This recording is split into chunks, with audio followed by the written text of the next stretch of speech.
Parlez-moi d'IA. Mesdames et messieurs, bonjour. Je suis un super ordinateur Carl, cerveau analytique de recherche et de liaison.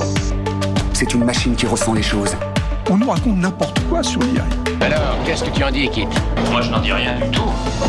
Que la créativité, elle reste du côté de l'humain. Parlez-moi d'IA, présenté par Jean-Philippe Clément.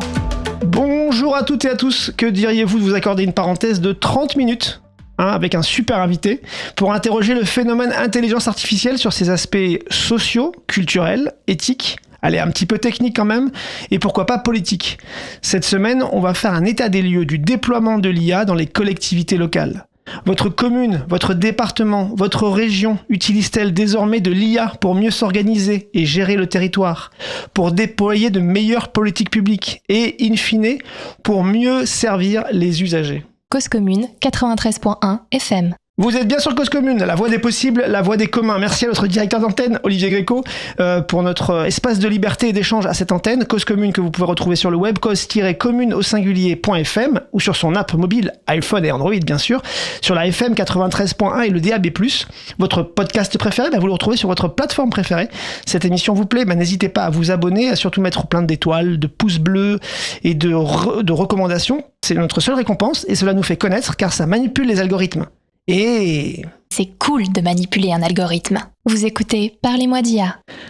Dans l'émission, nous avons déjà abordé la question du comportement des collectivités territoriales face à la data science et l'IA. Mais c'était en saison 1. Et oui, je vous invite d'ailleurs à réécouter les émissions de Caroline Chopineau, Parlez-moi d'IA 8, de Céline Colucci, le numéro 12, Victor Kahn, numéro 13, Hubert Béroche, numéro 19, et puis la double épisode de Samuel Guetta sur l'open data. Et enfin, on a aussi parlé d'IA et de collectivité avec Juliette Fropier, avec l'IA Frugale. Aujourd'hui, on a la chance de pouvoir faire un grand état des lieux fin 2024 sur la base du baromètre annuel de l'Observatoire du collectif Data Publica. Ce baromètre, il a l'avantage d'avoir un peu de recul puisqu'il existe depuis 2022. C'est donc sa 3e édition qui sort cette année. Nous avons une deuxième chance aussi, c'est que cette année, le baromètre, il a été doublé d'une étude auprès des Français pour mieux comprendre leur perception de l'IA vis-à-vis des collectivités, mais plus largement, et cela offre plein de perspectives et d'enseignements à l'écosystème, plein de perceptions vis-à-vis de l'IA globale. Data Publica, c'est un collectif d'entreprises et de coopératives très dynamique qui accompagne souvent les acteurs publics dans leurs démarches numériques, data ou IA. Ils produisent en plus du baromètre de nombreuses études qu'ils partagent sur leur site. On reviendra sur l'adresse du site, que je vous mets d'ailleurs en lien dans la description de cette émission. Notre invité, c'est l'un des membres de ce collectif. Il est lui-même à la tête du cabinet Civiteo. Il accompagne de nombreuses collectivités dans leurs projets. Le baromètre, il vient tout juste d'être dévoilé et nous avons la chance qu'il nous propose un décryptage exclusif de ces différents enseignements. Bonjour Jacques Priol. Bonjour Jean-Philippe. Merci d'être avec nous en studio matinal. Eh oui, c'est tôt, mais c'est intéressant, on peut parler de l'IA à n'importe quelle heure. Super. Alors parlez-moi d'IA Jacques. Cette année, le baromètre a fait un bond quantitatif, puisque vous avez enregistré 300 réponses, donc du coup peut-être aussi un bond qualitatif. À quoi c'est dû, d'après vous, ce bond-là? Pourquoi tout d'un coup les collectivités se mettent à répondre à ce baromètre plus que jamais? Alors ce baromètre, effectivement, comme vous l'avez dit, il a 3 ans. Il s'installe progressivement dans le paysage des collectivités et des acteurs qui s'intéressent au sujet de la data et dorénavant donc de l'IA, de l'intelligence artificielle.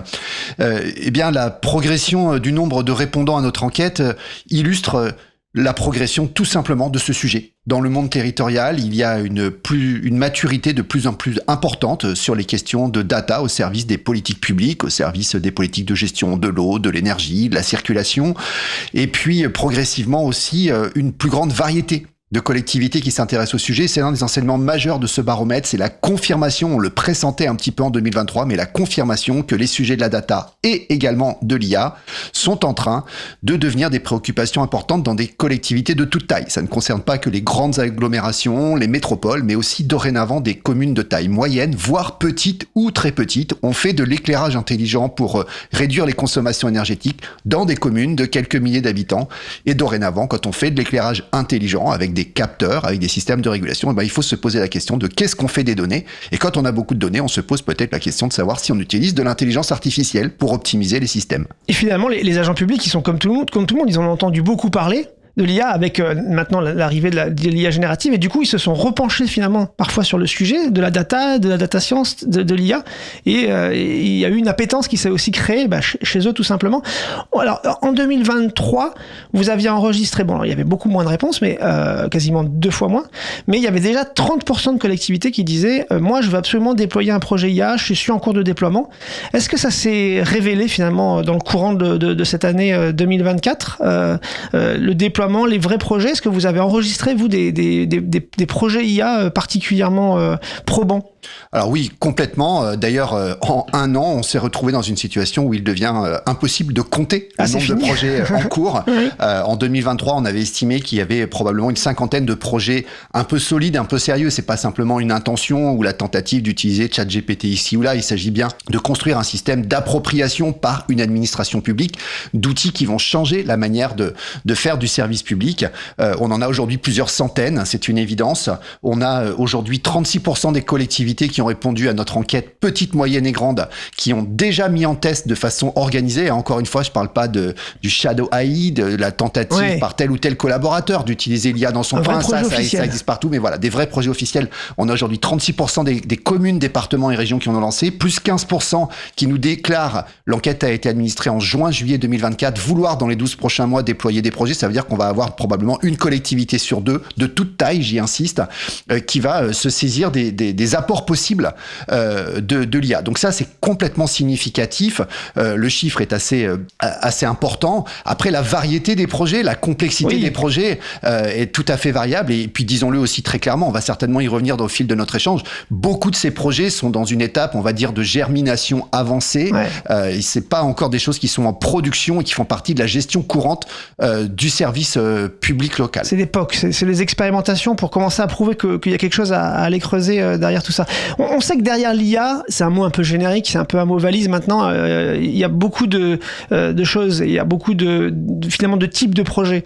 Vous avez justement mesuré quel type de projet les collectivités ont commencé à réaliser ?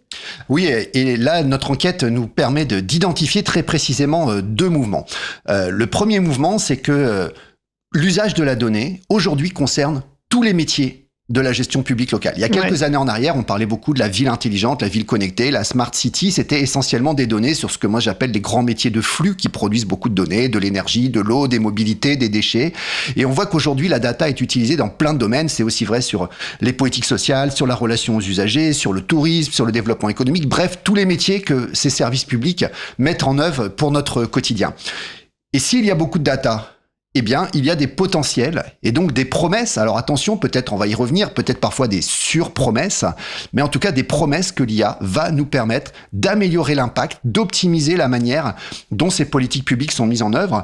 Et on constate notamment que sur la gestion interne du service public, le travail au quotidien des fonctionnaires, également dans la relation usagée, on a des tentatives ou des tentations, j'allais dire, c'est sans doute un petit peu les deux d'ailleurs, d'utiliser l'IA. Par exemple, 29% des projets d'IA que nous avons identifiés concernent l'administration et la gestion interne. Il y a une explication à cela, c'est que il s'agit là de produire de la documentation, il s'agit là de produire des analyses, il y a beaucoup de culture de l'écrit dans la gestion du service public et il faut y voir très clairement la conséquence de l'arrivée des IA génératives qui représentent à elles seules plus de la moitié des projets que nous avons identifiés. Finalement aussi dans le privé, l'IA sert à améliorer les process, sert à améliorer finalement l'administration générale des organisations. Donc c'est presque naturel que les administrations elles-mêmes se jettent sur ces produits-là et ces solutions-là pour... Alors merci de le signaler Jean-Philippe, c'est un point qui est très important. Le service public n'est pas sous cloche. Les choses se diffusent aussi bien en matière de data qu'en matière d'IA dans notre société et le service public n'est ni sous cloche ni d'ailleurs en retard.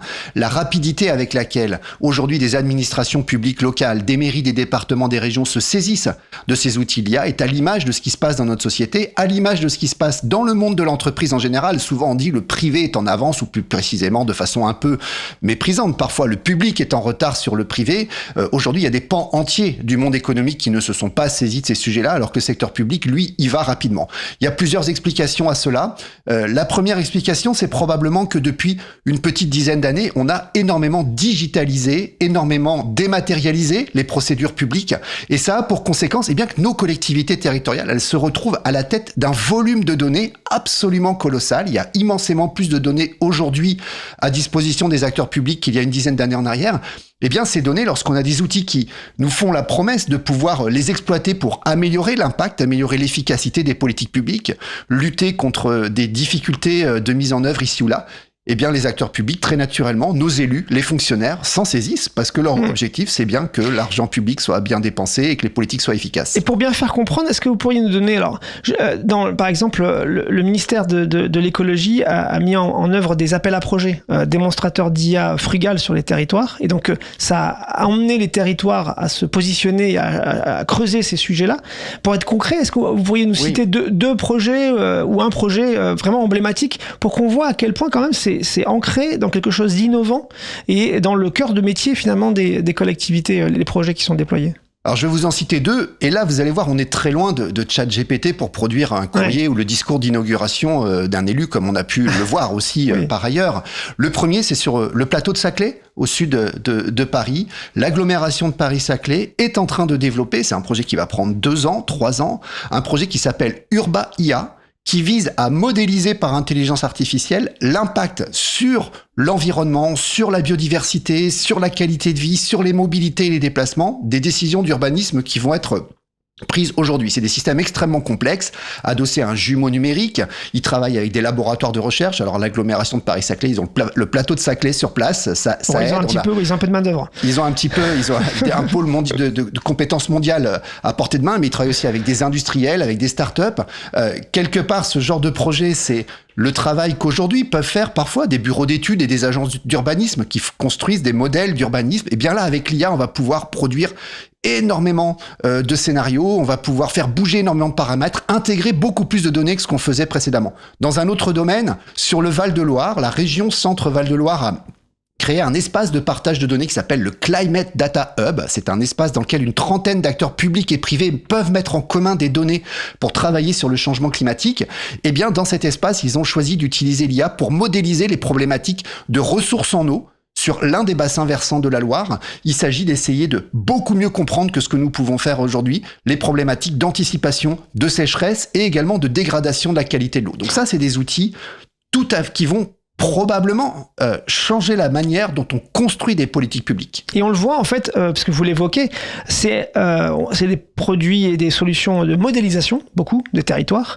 C'est un peu le retour du jumeau numérique, parce que le jumeau numérique, pendant quelques années en arrière, il était très communicationnel, c'est-à-dire qu'on faisait le jumeau numérique pour pouvoir l'afficher sur les salons, on faisait tourner des flux, on faisait tourner des données, mais il n'avait pas de vocation concrète. Là, on est sur des jumeaux numériques qui, a priori, vont aller travailler un sujet. Alors, le mot jumeau numérique, c'est vrai qu'on l'a un petit peu mis à toutes les sauces. C'était des belles maquettes 3D, ça sert à présenter un projet immobilier d'un côté, mais c'est aussi le fait de rassembler quelque part, et le plus souvent sur une carte. On parle de gestion des territoires, donc il y a de la cartographie.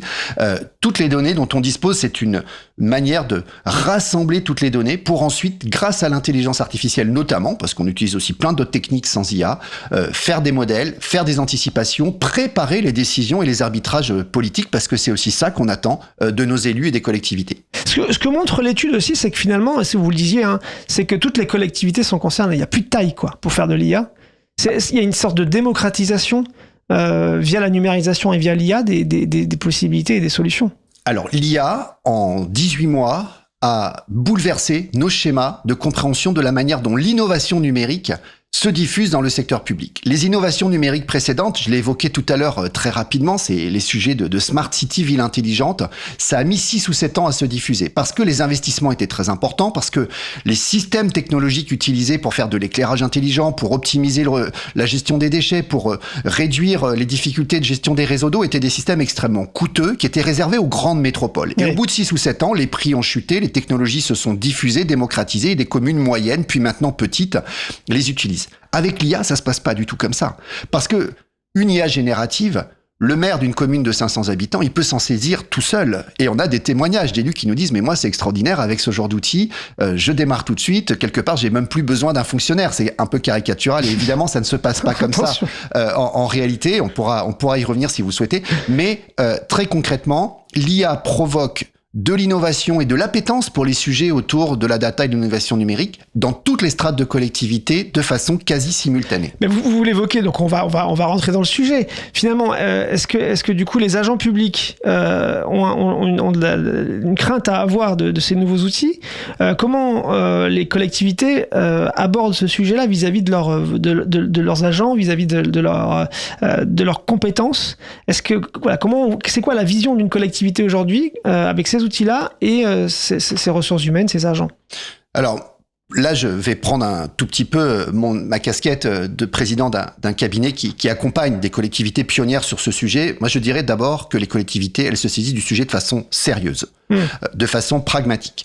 Elles ne croient pas nécessairement à des promesses, parfois quelques fanfaronnades, laissant penser que grâce à l'IA, on va pouvoir demain matin supprimer 100 000 emplois dans la fonction publique territoriale pour équilibrer les comptes publics. Ça ne se passera pas comme ça. Et d'ailleurs, les Français ne le souhaitent pas. Le sondage que nous avons réalisé avec notre partenaire Ipsos montre très clairement que, contrairement peut-être à des idées rapidement lancées, les Français préfèrent parfois attendre les horaires d'ouverture du guichet, mais s'adresser à un fonctionnaire en chair et en os pour avoir des informations, plutôt que de discuter avec un chatbot alimenté par de l'IA, fût-il disponible 24 heures sur 24.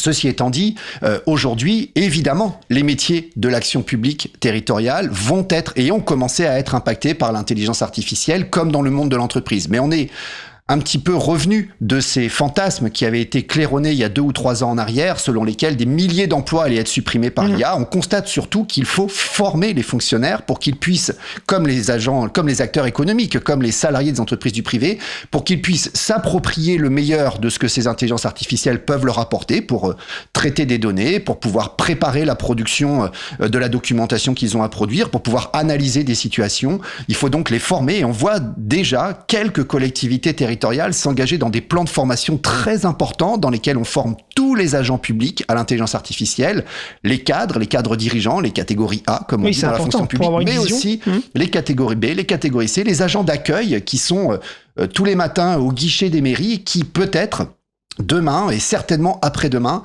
auront une interface avec de l'intelligence artificielle sur leur ordinateur pour faciliter les réponses. Répondre effectivement aux sollicitations de nos concitoyens. Et du coup, les collectivités, donc elles forment leurs agents, mais est-ce qu'elles travaillent pas aussi de plus en plus avec leurs habitants? Je crois que vous avez participé à plusieurs démarches sur les territoires comme Montpellier par exemple ou comme Nantes, me semble-t-il, où il y a eu une espèce de construction, de réflexion collective sur l'usage de l'IA. Qu'est-ce que vous pouvez en dire aujourd'hui? On en est où de ces réflexions avec les habitants, les citoyens? Ah oui, effectivement, il y a Nantes, il y a Montpellier, il y a un nombre assez conséquent de métropoles qui engagent des espaces, des lieux de débat, de discussion avec les habitants sur ce sujet. Je m'arrête, puisque vous me tendez la perche, une seconde sur l'expérience de Montpellier, qui a été le premier territoire à engager une véritable convention citoyenne avec 40 citoyens tirés au sort pour leur poser une question assez simple. C'est « Et vous ? Qu'est-ce que vous penseriez que le service public peut faire de l'intelligence artificielle et dans quelles conditions vous trouveriez ça en tant que citoyen positif? Alors, intéressant, parce qu'un panel de 40 citoyens tirés au sort, autant vous dire qu'il y en avait 38 ou 39 qui ne savaient pas ce qu'était l'intelligence artificielle.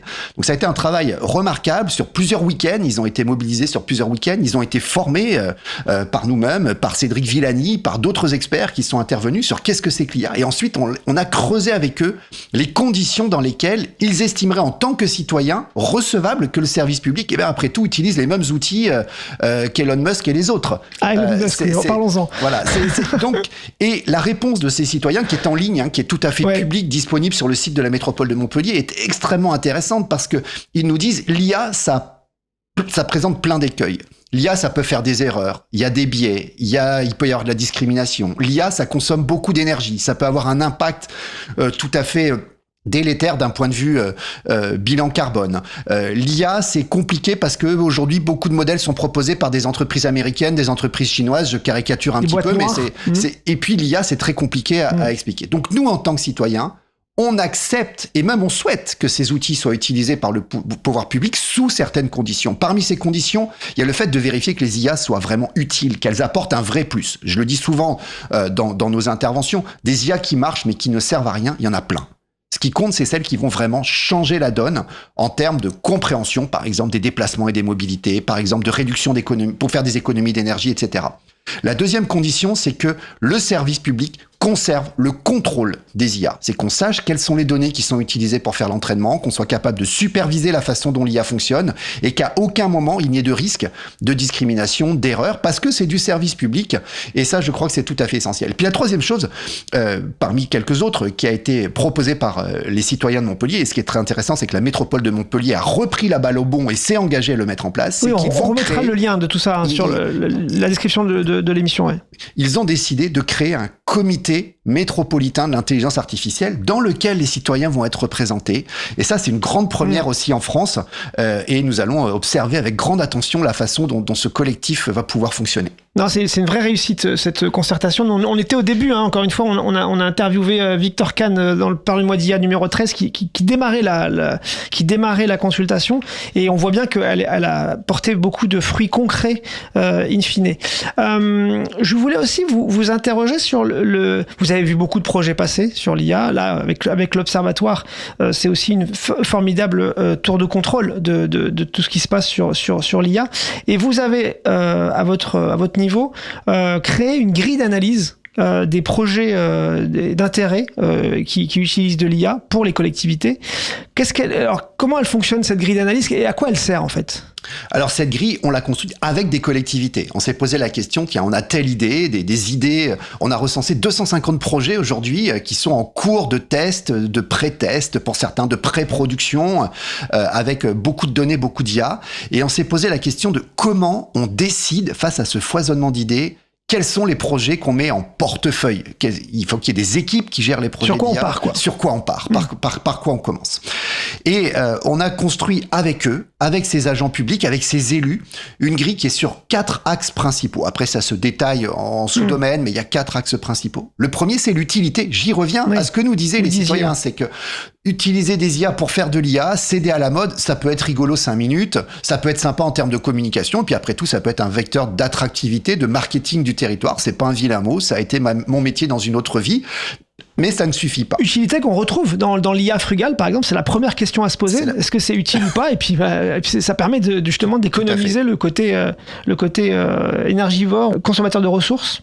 C'est le deuxième axe, justement. C'est la dimension IA frugale, c'est-à-dire est-ce que l'impact carbone du système qu'on va utiliser, et on a aujourd'hui des outils de mesure, est-ce que le jeu en vaut la chandelle? S'il s'agit de cramer, entre guillemets, énormément d'énergie pour un système qui permet en retour, par exemple, de faire beaucoup d'économies d'eau, eh bien, on fait la balance. On regarde si ça vaut le coup ou pas.